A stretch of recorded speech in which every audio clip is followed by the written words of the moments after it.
Anne Jeffries as Marion Kirby, the ghostess with the mostess. Robert Sterling as George Kirby, that most sportive spirit. And Leo G. Carroll, host to said ghosts, as Topper.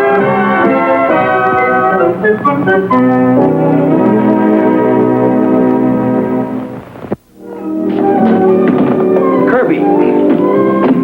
Mr. and Mrs. George Kirby, we're holding on Flight 6. George, I can't help thinking I've forgotten something. Like what? I don't know, the house... Oh, George, I left the electric heater on in the bathroom. It's all right, dear. I left the bathtub running. Cosmo! Here I am. Oh, so you are. You haven't changed a bit. Don't be silly, Cosmo. You've only been away from me for one day. Oh, you know... here we are.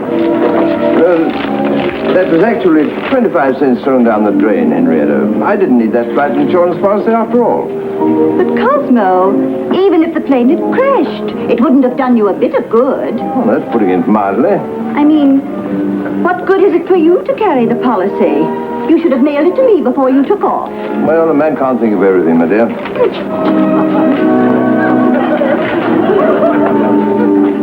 Would you mind not doing your stem turns and Christies on my head, sir? I'm terribly sorry. Oh, you must forgive my husband. He's rather backward. You must forgive my wife. She's rather forward. Let's go, Cosmo.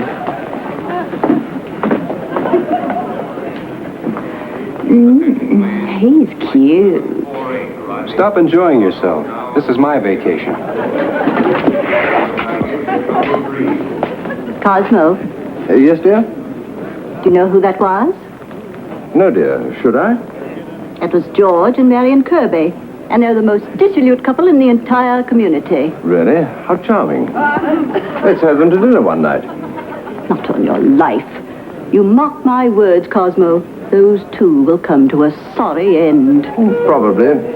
I expect they'll have a lot of fun getting there.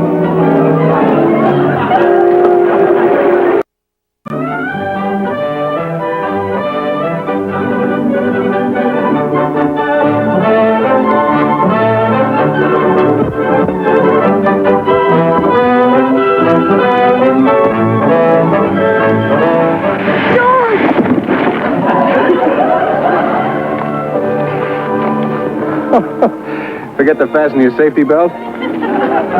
Oh, what rotten luck. It must be miles from the chalet. How long do you think it'll take us to get back, George? Practically forever, without skis. Isn't that awful? I hate to think of you walking. Me? Let me have your skis, darling. No, just a minute, young lady. George Kirby, would you actually allow your bride to crunch through 50 miles of deep snow, fighting a blizzard attacked by wolves? Listen, Goose, you park yourself right here. I'll scoot down the trail to the ski patrol shack and come back with a first aid sled. Don't you dare leave me. But, darling, I can make it to the shack in 20 minutes. George Kirby, do you see that sign? Well, what about it? Well, suppose I get caught in the avalanche. There isn't going to be an avalanche. Well, then, you stay here and let me ski back to the shack. Darling, we're just wasting time. Well, for heaven's sake.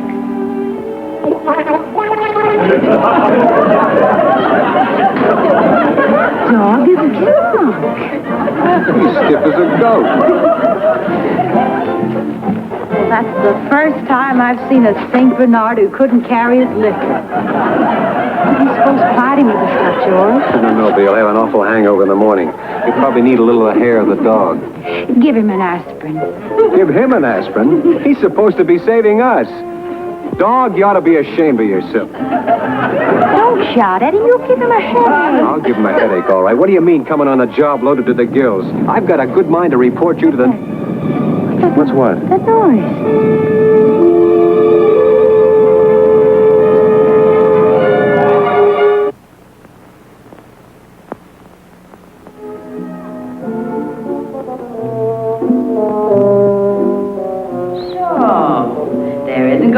see any avalanche, huh? I still say it can't happen. Oh, no? Then what are we doing here under 300 tons of snow? I don't know what we're doing, but let's try and get out of here.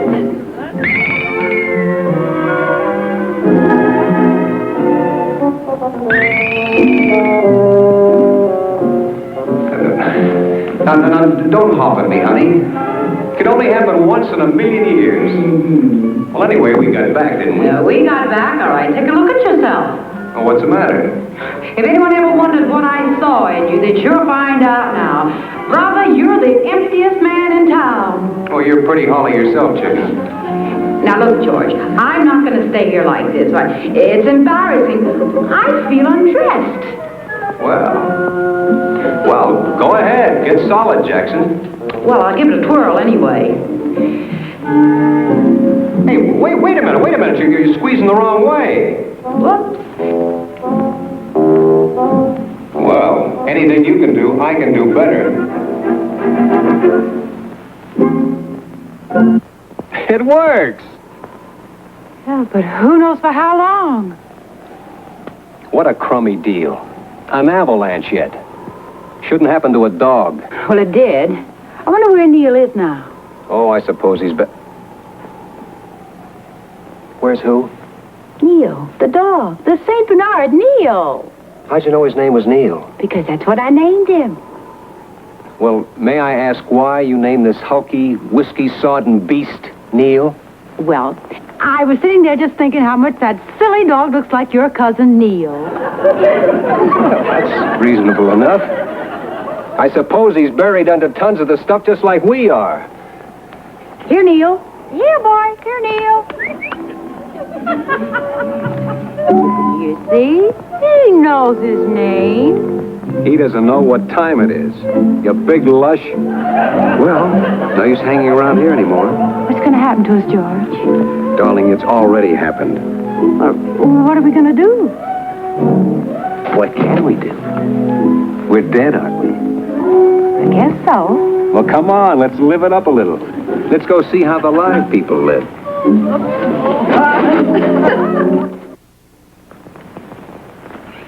That was 3 months ago, Mr. Topper, and they never did find the bodies. Yes, but is all this legal? I mean, how can you sell a house if you can't produce the corpus delicti? Or is it corpi delictus? After all you told me about the Kirbys is true. They were quite an irresponsible couple. They sure were, Mr. Topper. Exactly, and it's just possible they may be off on some merry jaunt somewhere and not dead at all. I don't care if they're dead or alive. They only made the first payment on the house, and our office got orders from the loan company to sell. I see. Then I may safely assume that the house has reverted to this loan shark.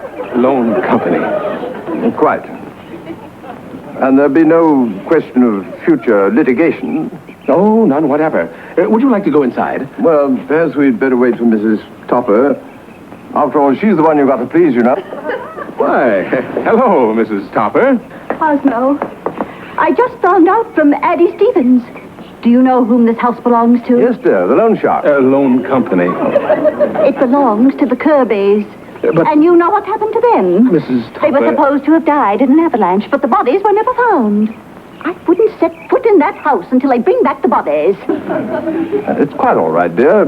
Even if they do show up, frozen or otherwise, they have no legal claim. It's positively ghoulish. I wouldn't set foot in the house. Oh, but Henriette... Don't argue, Cosmo. I wouldn't go in that house, not even if you dragged me. I wasn't planning to. Look, Mrs. Topper. Never. I'd just as soon live with a skeleton. Now, please, let's not get personal.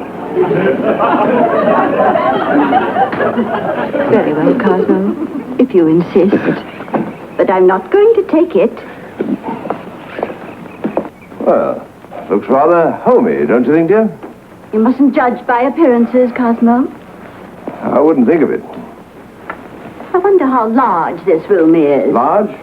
Would you like me to pace it? Will you, dear? Certainly. Nothing like a good brisk walk to tune you up. That's what I always say. 1, 2, 3, 4. While you're doing 5, that, Mr. Moulton can show me the rest of the house. 6, 7, 8, 9, 10, 12. 13. 15. 16. Who said that? Who said what? 16. You did. I said 15. Cheer up. George can only count to 20. Oh, stop it, will you? Stop what? Stop hiding. Where are you? Where are you? Ah, you're cold. Still cold. It's getting warmer. See anybody? Of course you don't. We're invisible. I don't believe it. Who did that? I did. Now you believe it? No. Yes. Well, make up your mind. What? This is impossible. This is impossible. You're repeating yourself. Maybe he has a limited vocabulary. I don't feel well. That's no reason to sit on my wife's lap. It's all right. I rather like it. Oh, isn't that fun? He does bird imitation. Just some more Cosmo. I need a drink. Now you're making sense.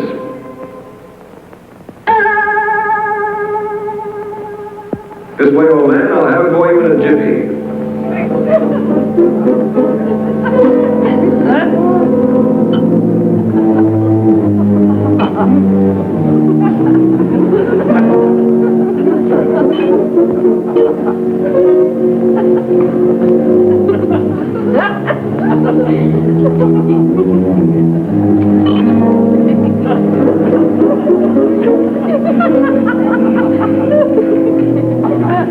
Here's your drink. Careful, careful. That's good stuff. Yes, but I can't see you. Shall we materialize? I suppose we might as well. How's that? Very nice. Well, here I come, ready or not. Well, now, I'm ready for a drink. Materializing always does wear me out. Would you mind telling me just who you are? Oh, haven't we introduced ourselves? Oh, what a shame. I'm Marion Kirby, and that oaf at the bar is my husband, George. Oh, how do you do? How do you do? The Kirbys? But you can't be the Kirbys. We can, too. The Kirbys are dead. You said it. Dead as doornails. Oh, would you mind, old man? Thank you. Darling? Cheers. Cheers. You know, you must forgive me for being a bit nervous, but I've never met any ghosts before. Don't mention it. We haven't met any alive people in quite some time either. Not since the accident. Do you mind telling me exactly what happened? Not at all. A couple of months ago. A couple of months ago, it was our 5th anniversary. Congratulations. Not mention it. We went skiing and ran smack into an avalanche. Neil, too. Neil? Who's Neil? That's Neil.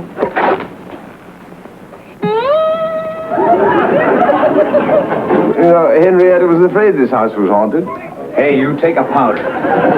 She's not psychic, is she? I never thought so before. We don't like psychic people. They're so pushy, always trying to meet us when we don't want to meet them. How do you remember the medium that tried to get us to materialize when we were both taking showers? Served it right if we had. Oh, thank you, old man. It's Henrietta. There you go, being scared of her again. I'm not scared. I don't want her to be scared. She may not quite understand about you. Well, that's simple. And look, if we should happen to materialize when anybody else is around, remember, nobody can see us but you. Cosmo, why didn't you answer me? Cosmo, what's the matter? You look as though you'd see a ghost. I told you she was psychic. What's that? I was just breathing, dear. You're acting very strange, Cosmo. Who were you talking to down here? No one. I distinctly heard you talking to someone. Me too. Well, you must have heard the neighbors. It's that noisy. We certainly aren't going to take the house. Oh, not a bit noisy. The neighbors around here never talk above a whisper. Cosmo! Where did you get that drink? Drink, of course. At the bar. What bar? Over there. I don't see any bar. How did you do that? How'd I do what? That. Make that wall go up. What wall? I could have sworn. Cosmo, I told you there was something strange about this house. I think so, too. Perhaps we'd better look elsewhere, Henrietta. Coward. Nothing of the kind. I was just being sensible. But I didn't disagree with you, Cosmo. Folks, I think we're a little edgy on account of the former tenants. Former tenants. That's a hot one. Besides, it's too expensive. Why, I haven't even quoted a price. He's got you there, sweetie.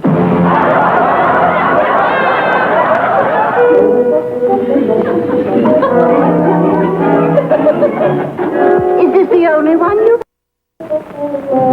Henrietta, come along, darling. Don't dawdle. We're not going to take it. Wait a minute, Mr. Topper. How do you know it's too expensive? How large is this room? Cosmo, don't tell me you haven't measured it. But, Henrietta, what on earth's the use if we're not going to take the place? I haven't made up my mind one way or the other. I want to look at the kitchen. Yes, but... The kitchen is this way, Mrs. Topper. Cosmo, this time measure the room.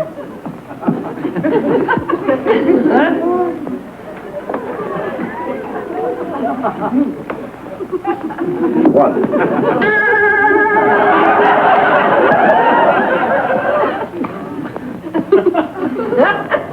One. Two.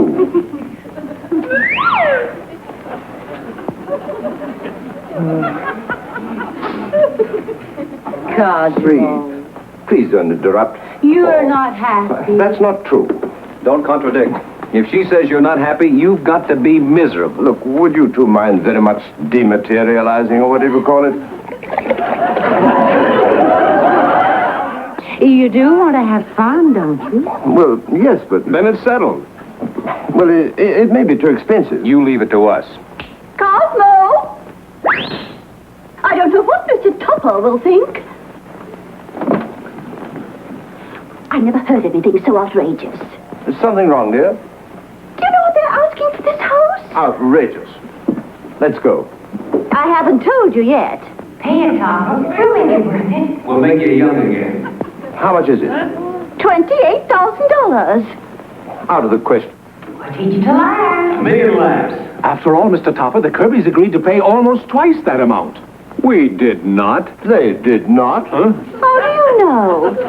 We paid 27. They paid 27.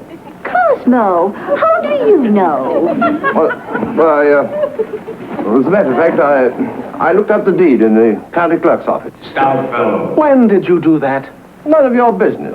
That's Stelligan. Well, I might have been mistaken, but... Cosmo, I never thought you could be so smart. You must have looked it up before you came here. I ought to report you to the Board of Fair Trade. See what happens, Topper? You've only been with us 10 minutes and already your wife's beginning to respect you. Think what would happen in 20 minutes. Well, if what you say is true, I could cut the price a trifle. I'll give you 20,000. 20,000? What's more, that's for the furniture. Cosmo, I'm not sure. I'm sure. Not a cent more. But, Mr. Topper, a house in this condition... It's in terrible condition. It's in terrible condition. What? Carry the plaster starting to scale. George, get busy. The plaster's starting to scale. Where? Over there, on the mantel. Over there, on the mantel.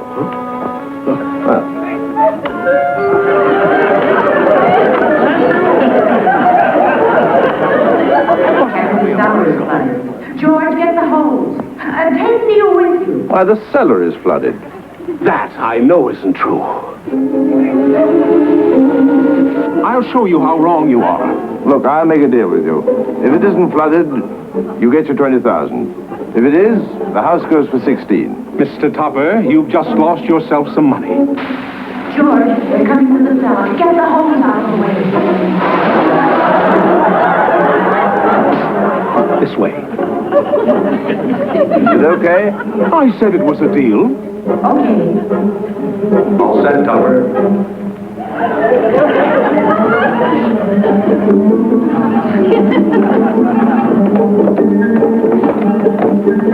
I bet you it's as dry as Kansas.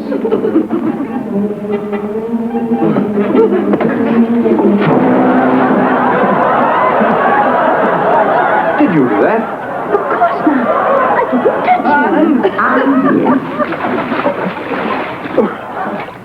Sold for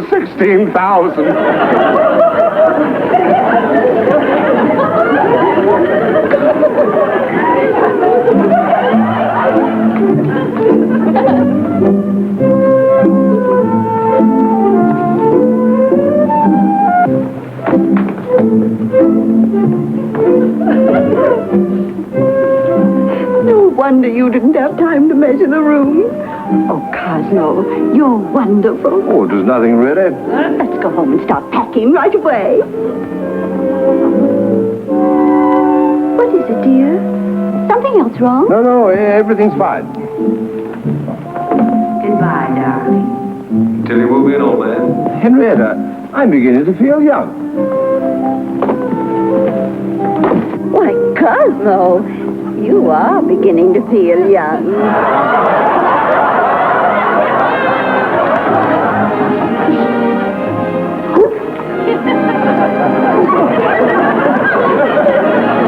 Let's give him a bromo and put him to bed, honey.